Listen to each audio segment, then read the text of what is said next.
We are underway. I'm taking Oliver to his hockey practice. That's right, hockey practice. Ollie wants to be a hockey player also. Well, good for him. I'm going to take him to his hockey practice. And just got back from Addie's baseball practice on Sunday morning. When both are completed, I will be nesting for the afternoon to watch some football, and then I have to go in a little bit early to race Gaslight Hall in Northfield Park. Now, a decent week. I think it was marred by breaks. I looked through our list really quick. Jolene Hall, who I thought was a winner, made a break. Jailbird Jog made a break. Who else I know? There was a couple more hiding on here. Arrowhead Hanover made a break. Lifting Legend made a break, and Raging Hanover made a break. These are all horses that don't generally make breaks. Jolene Hall was coming in with 0 breaks. Jailbird Jog had won on me in Oak Grove. Has been flawless since she went to Kentucky. We'll talk about her in a minute because I had a lot of people asking me what was going on with her. And then with Arrowhead, I talked in depth about Arrowhead. The entire takeaway from Arrowhead is, yes, he made a break. I had to put some of that on my shoulders because I did tinker with his gear, let his hobbles out a little bit. I just thought the poor bugger with his high liver count the way it was, one, I would have to race him as if it was fine because you don't really know for sure. Some of them can overcome it, but not very often. You've seen some flat performances from Arrowhead Hanover, and every time he's been a little flat this year, when we draw his blood after, his GGT is high, and it has never been as high as it was this week. So I had my concerns about Arrowhead Hanover going into the race. I thought if I could just get him away, maybe 4th or 5th off the car, if I could just get him away, let his hobbles out, try and milk every ounce of power he had into him. He had inside of him. Just try and milk it out a little bit. I get away 5th, run the inside. Who knows? Maybe I get a shot at them. It never dawned on me that, he would make a break coming off the car.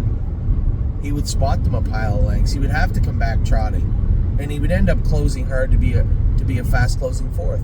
28 seconds on the end of it. I never saw that happening. Just the horse is a very, very tough little horse.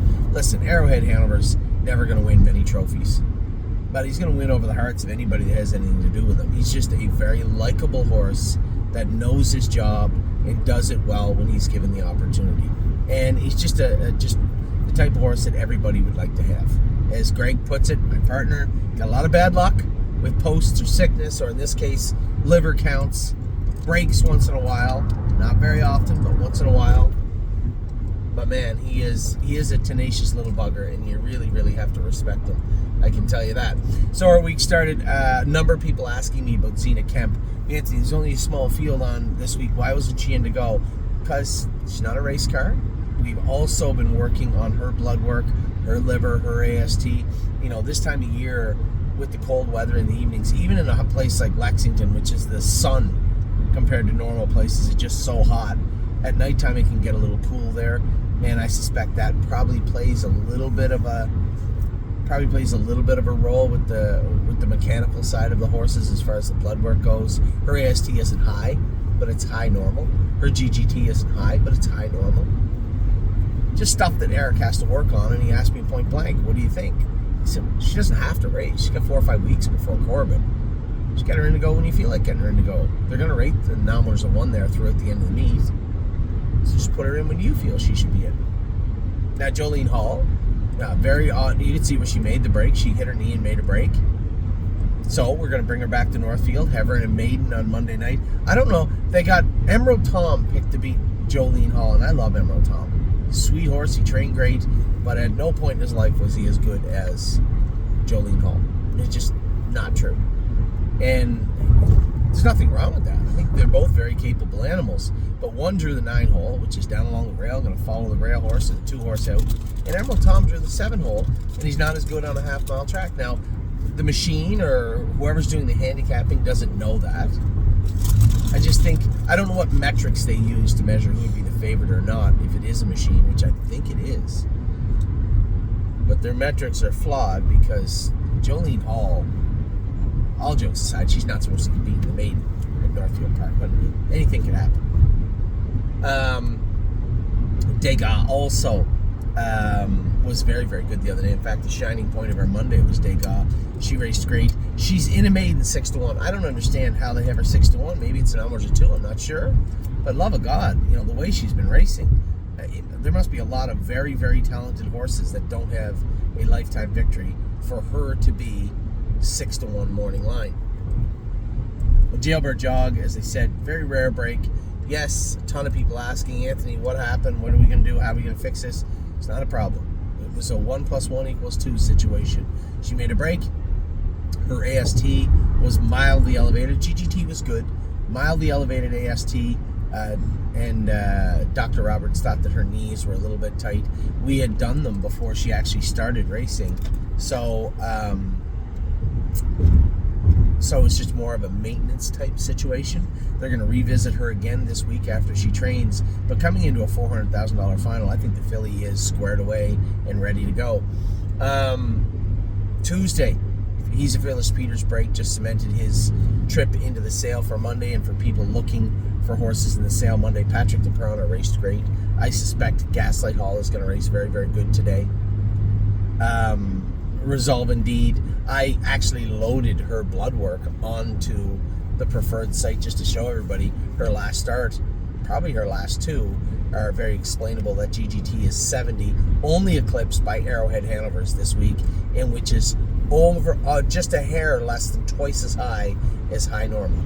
So, I mean, again, another situation where you can look at a filly that is sound, right, and that has shown good miles. Not her last two, and when you look at her blood work, I think it's pretty easily explained. It's nothing that can't be fixed, but it's just, I'm not going down that road right now. We need a sale coming up, we had horses in it, and I put Resolve Indeed in it also. Steph's Hope, He's a Fearless Peter. These are horses that makes all the sense in the world. And when it comes to Patrick DePerona, well, just I beat this drum again and again and again. He is going to make somebody a nice horse for a B-track situation, or, if somebody doesn't mind racing that ladder type racing, as I like to call it, at even Mohawk or the Meadowlands, he will do. Won't be a problem there. Just not racing horses in that fashion. And I know I've had a lot of people message me to say, this is why I think ladder racing is just fine. And when I say ladder racing, I mean the horses that are not open horses, right? They're conditioned horses, and they fit the numbers of 4 to 5 to 7 to 8 to 9 to 10, and they run up and down the classes. Now up around 10 or 9, they get beat up, then they have to go back down and race down here. My take on it is simple. If you race 30 times a year, 30% of your races are more than likely a waste of time. And I am not in the business of wasting 10 races if I can help it. So I'm sorry for the people out there that try to make arguments for it.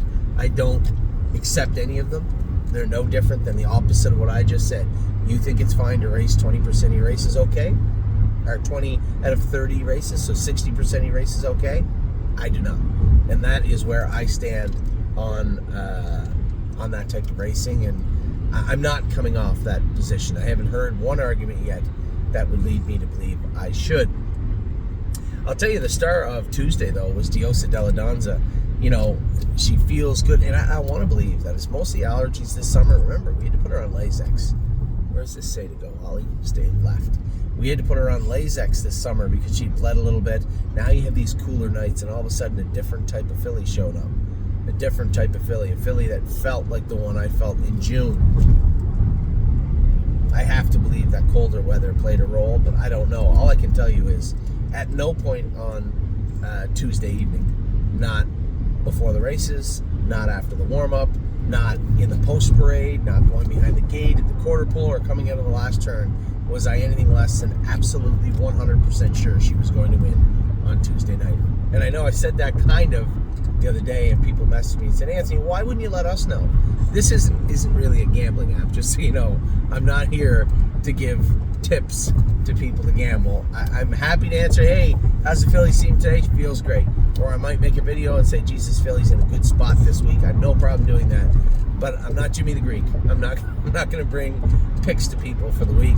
But I will tell you, 16-1, I thought I was a little surprised. I know coming off that break, and Kane said she grabbed a shoe. Well, there was no issues with her the other night. Her home track in the evening, and that leads me to the only problem we have coming up. How will she be in the afternoon in Delaware, Ohio? That's going to be a tricky one.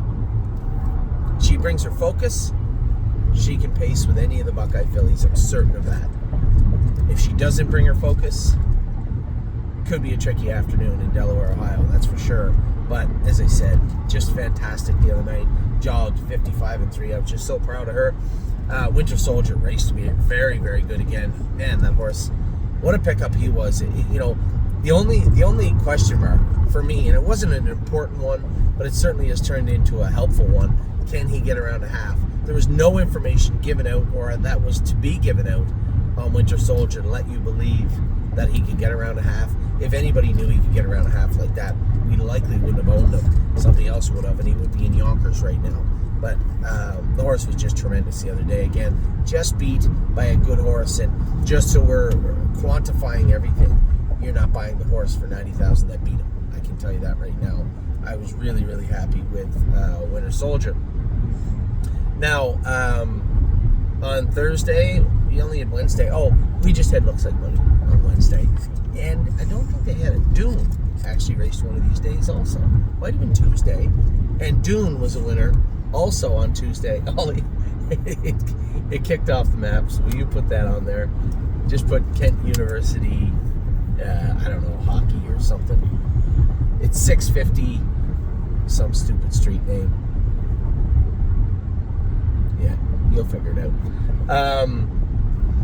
So Dune was also a winner this week in Michigan. She raced good again. It's had a pretty decent year. I mean, that could probably be it, buddy.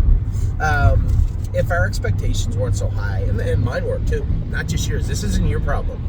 My expectations, I just assumed. I've said it multiple times, but I did say historically speaking, which was probably the worst comment of 2025 for me. And I said it multiple times. Historically speaking, there was nothing historical about the season in Michigan. I couldn't compare Dune and the fillies she had to race against with any of the ones in the past. In Ohio, trotting fillies going in 53, pacers going in 50-51. Again, it was really hard for me to get a true understanding of what we were up against. And I'll put that in the bank for next year also. But Dune has had a very good year. Looks Like Money's had a better year. He's had a tremendous year, and to not send him off the favorite in that class was just silly. A perfect trip for him, and I think knowing the horse, he will use that mile the other day to his advantage and really spring forward, moving forward. So it Looks Like Money was great again. Had a couple of scratches this week. Blue Ventura was sick, coughing in the warm-up. I scratched him. And Aunt Lily, your blood work was a little screwed up. We actually took her out also. Somebody said, well, how's she going to be tight for Delaware? Don't worry. We've done this before. I think she'll be fine. We'll have her tight for Delaware. Delicious Stone DK just continues to have a tremendous season. I'm so happy to say that. It's so nice to see a horse that had slid so far down our list and then just be such a what they call a comeback player. The horse just has had a tremendous year in Ontario. Second in the optional 25,000. Again, the horse has just been awesome. Manhattan Money raced good in Scioto. Chris Page was happy with him. The winner was a runaway winner, and he just got nosed out for second. He raced very, very well. I was extremely happy with him. Cherry's Girl raced good in Philadelphia. Gorgeous Package, a winner. And then the highlight of the week, clearly, and has to be talked about, Perfect Thought. This is the filly we knew was our best filly for quite a while. Trained down great, looked great. I talked to Scotty quite a bit the other day. I felt bad for Megan. Megan was taking, I didn't feel bad for her. It's a great problem to have. But she was taking 3 of her horses to Mohawk, and I got the feeling that she felt that maybe if we wanted one of our trainers at Mohawk to train Perfect Thought, that she'd be okay with that. But I don't know if I was okay with it. And not that Harry or Dominic or Jason, when he's over there, could have done it. Of course, they could have done it. But I don't think I would have been comfortable in the sense that if she goes to Ontario and didn't race good, and then lo and behold, you look and, Megan Scran to any other trainer on earth, you have to ask yourself, why would we make that change after winning the New Jersey Classic? It didn't make sense to me, especially when she was going to be in our barn, in our shed row. Just take the filly. You know her. You know her very well. I think you've earned the right to train her and keep her as a trainer, both in she's a great lady, and the Breeders' Crown eliminations, and the 3 diamonds at the end of the year. Why wouldn't you? You know, if she couldn't, I completely respect that. I understand what you're saying 100%. But I think her mindset changed also, and Scotty was happy with her. Scotty's guarded, you know, can she beat Grand Circuit horses? New Jersey, when you only have one top sire, when you only have one horse that's dominating an area, it's not always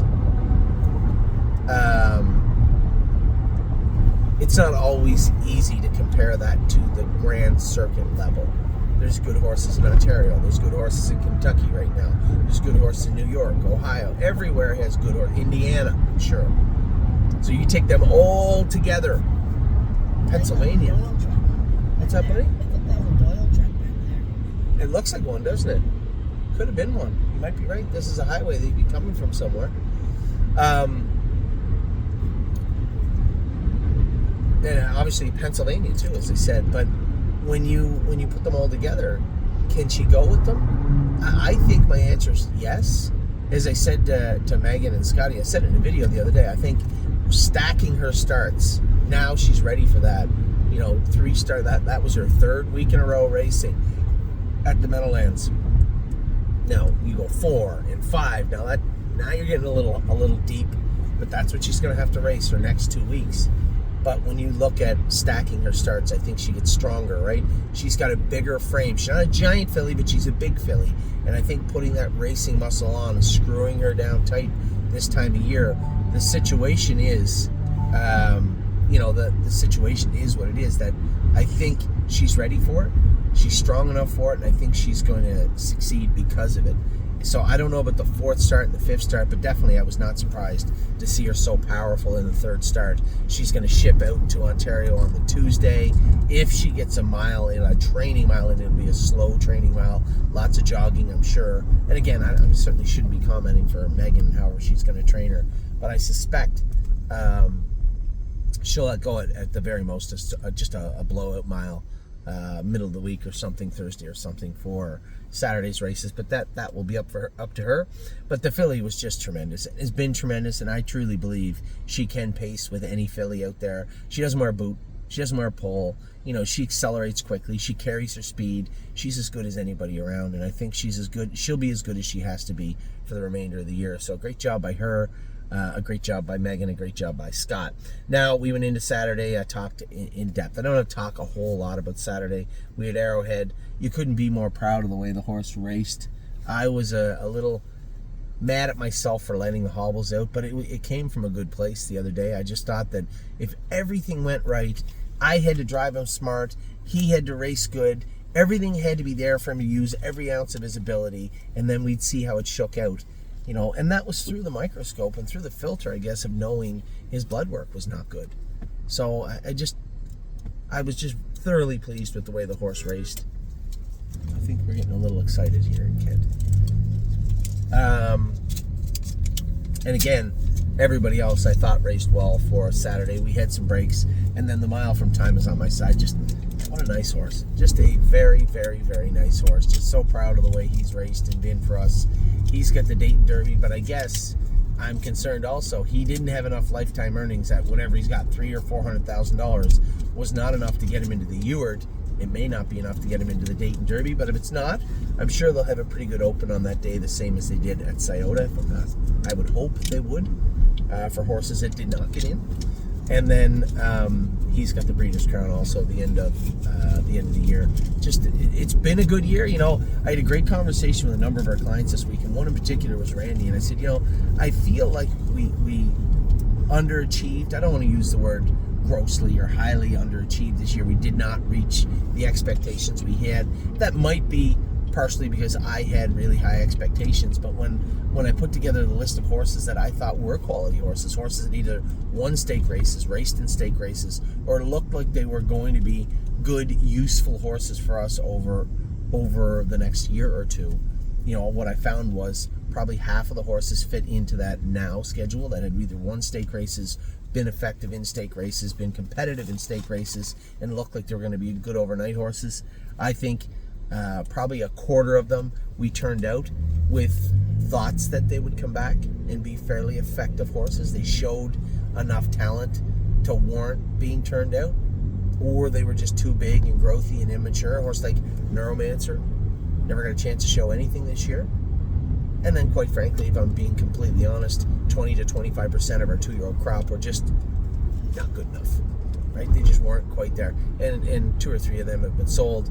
2 or 3 of them are in the sale on Monday, and we'll continue to weed the rest of those out that fit on that list. Where does that leave us in the big scheme of things? Is that normal? Is that below normal? Is that above normal? I'm not really sure. I mean, I'm very thankful that we had Jailbird Jog, that we have Perfect Thought, and a number of other horses that have done really, really well for us. I'm proud of that. But where does that leave us as far as that list goes? I don't know. I feel we're below where I expect us to be, but not disappointed. I mean, anytime you can have a couple of really quality horses that are top flight horses, you should always be thankful. But knowing what we started with was the better part of 43 horses? Maybe just my expectations. I expected more. But, when you look on that supporting list is Uncle Danny, Supermind, right? Horses that have Blue Rare, who's done well in Ontario. Degas, right? Jolene Hall, Zena Kemp. These are all horses that did well and look like they have bright futures also. Judy's Money. That's just off the top of my head, obviously. So, I mean, there's lots of horses I've been proud of. I'm certainly not saying I'm not. Even a horse like Highest Honors. Pitch's last race, obviously the horse was sick. Start before that, he was very, very good. He's going to be a useful horse for us. I just think overall, I guess we've done it. Rico Tubbs, there's another one. Was the leading horse going into the Stallion Series, 4-1 on Monday in the final with Ronnie Wren. Anyway, I've been happy. I just felt when I first thought about it, I'm like, I'm just not as happy as I think I should be with these horses this time of year. But I guess we have had some high points and we have had some good horses, and that is important. Also, Cherry's Girl, another one. What's that, honey? What are you trying to show me? What's that? There's a camera. There's actually 4 cameras. Yeah, a lot of them I think just measure the... 5. I think they just measure the traffic, right? And adjust accordingly, if I was to guess. 1, 2, 3. I get it. I see them. 4, I have eyes. So all in all, not disappointed with them. And I guess that's important because we head into sale season, right? We already have 10 horses in the stable, so to speak. I've been happy overall with the yearlings that I've seen. We do have the sale coming up next week in Ohio. We have a number of online sales. There's a number of horses for sale tomorrow on Preferred. I've seen some of those horses actually with my own eyes. Remember I talked about denting the front of my car, hitting the curb at Spring Station? There's 2 or 3 horses that I have notes on that are in this sale tomorrow from Spring Station. I don't know how much I'm interested in them. I think that would be a dollar amount really would be the driving point behind that. But there is, I do have some knowledge of them. Ohio, we've been pouring over the sale now, really screwing that down. Amy and I will spend a lot more time doing that tonight. I'm actually in race 1, 4, and 11. Now, I'm going to book off race 11 tonight, and I told the judges, they asked me if I wanted to stay to the 11th. They said, we can use you in the 6, 7, 8, 9. I said, well, yeah, that's fine. But if you're going to leave me race 1, 4, and 11, I can't stay for the 11th. I'm going to go home and I'm going to finish looking at the rest of the sale with my wife, put the kids to bed, talk to Amy, who I haven't seen in like 4 days. And that's likely what I'll be doing tonight, aside from, of course, watching football. So, where are we going here? At Summit Street, because this map is still showing. I think it told me to turn right there. Yeah, but it's not showing the map because it said it was too hot, but it's still popping up with notes. Watch, it'll pop up in a second. Tell me to go right here. I guarantee it will. Anyway, that is the week in a nutshell. For all of our clients, I am going to be at the sale the day before the sale to inspect all the horses. If you want to come out with us, please feel free to do so. I'll be there for sure all day long. Probably going to meet with everybody the night before the sale that is down there with us and talk about the horses, the ones that we like, what we want to do, what we're going to try and stay away from. And I think that's important this year also. In all sales, I have a pretty good plan so far mapped out for